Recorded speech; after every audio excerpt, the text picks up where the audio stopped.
Hello guys, இதுதான் என்னோடய savings plan. என்னோடய சேலரி வந்து என் ஹஸ்பண்ட் எதுவும் இது வரைக்கும் கேட்டதில்லை. ஸோ அதனால் வந்துட்டு அதையும் நான் சேர்த்து தான் வைக்கிறேன். ஸோ இது வந்து பார்த்திங்கன்னா என்னோடய சேலரி வந்து 22,000.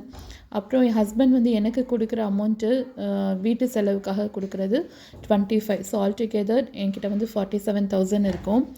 ஸோ இதில் நான் வந்து என்னென்னலாம் சேர்த்து வைக்கிறேன் அப்படின்னா, இது வந்து நான் ஈக்குவலாக தான் எல்லாருமே பிரிச்சிருப்பேன். போஸ்ட் ஆஃபீஸும் போட்டிருப்பேன், நகை சீட்டும் போட்டிருக்கேன். அதே மாதிரி எல்ஐசி, மியூச்சுவல் ஃபண்டு, அப்புறம் தள்ளுபடி சீட்டு எல்லாமே நான் கட்டியிருக்கேன். ஓகேங்களா. எனக்கு சேலரி வந்த உடனே நான் வந்து இந்த அமௌண்ட் சேவிங்ஸ் எல்லாம் ஃபஸ்ட்டு எடுத்து வச்சுட்டு, அதுக்கப்புறமா தான் மீதி இருக்கிற காசில் தான் நான் வந்து மந்த்லி எக்ஸ்பென்ஸே வந்து நான் பார்ப்பேன். அப்போ தான் வந்து நம்ம செலவுகளை கட்டுப்படுத்த முடியும். ஸோ இந்த டெக்னிக் தான் நான் ஃபாலோ பண்ணிகிட்ருக்கேன்.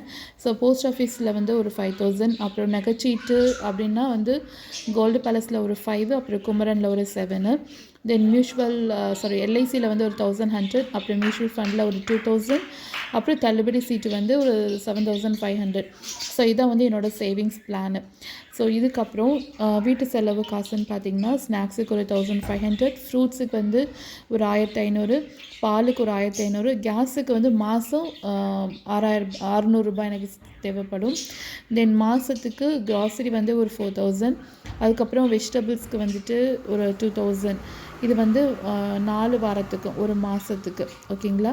தென் நான்வெஜ் வந்து இதுவும் வந்து 4 வாரத்துக்கு. அப்புறம் மொபைல் ரீசார்ஜ் அண்ட் டிவி இதெல்லாம் சேர்த்து மாதத்துக்கு ஒரு 1,000 ருபீஸ் வந்து தேவைப்படும். சரிங்களா. ஸோ இது எல்லாத்தையும் நான் ஆட் பண்ணும்போது எனக்கு வந்து நியர்லி 14,100 ஆகும். அப்புறம் நம்ம போக வர எனக்கு 2 வீலரோட பெட்ரோலு, அதுக்கப்புறமா வந்து ஆட்டோவில் போகிறது வர்றது அதெல்லாம் பார்த்தா நியர்லி வந்து ஒரு 2,500 வந்து எனக்கு எக்ஸ்ட்ரா ஆகும். ஸோ அப்போ நான் இது போட்டேன் அப்படின்னா என்கிட்ட வந்து நியர்லி 43,000 சம்திங் வந்துட்டு எனக்கு செலவு வந்து ஒரு மந்த்துக்கு எனக்கு எக்ஸ்பென்ஸ் இருக்கும். ஸோ மீதி இருக்க காசை வந்துட்டு நான் அப்படியே வச்சுட்டு அதை வந்து நெக்ஸ்ட்டு மந்த்து ரொட்டேஷனுக்கோ இல்லைனா பிள்ளைங்க ஏதாவது சிக்காயிட்டாங்க அப்படின்னா அதுக்கோ நான் வந்து யூஸ் பண்ணுவேன். ஸோ இதுதாங்க என்னோடய மந்த்லி சேவிங்ஸ் பிளான். இது வந்து நான் எதுக்காக சொல்கிறேன் அப்படின்னா, என்னோடய பெருமைக்காகவோ இல்லை எதுக்காகவும் நான் சொல்லலை. இது வந்து நம்ம ஃபஸ்ட்டே வந்து என்ன பண்ணணும், சேவிங்ஸை நம்ம எடுத்து வச்சுட்டு அதுக்கப்புறம் செலவு பண்ணோம் அப்படின்னா நமக்கு தேவையில்லாத செலவுகளை நம்ம அவாய்ட் பண்ணுறதுக்கு உதவியாக இருக்கும். ஸோ இது உங்களுக்கு பிடிச்சிருக்கும்னு நினைக்கிறேன். இதுவும் நீங்கள் ட்ரை பண்ணி பாருங்கள். இது வந்து உங்களுக்கு ஒர்க் அவுட் ஆகும்.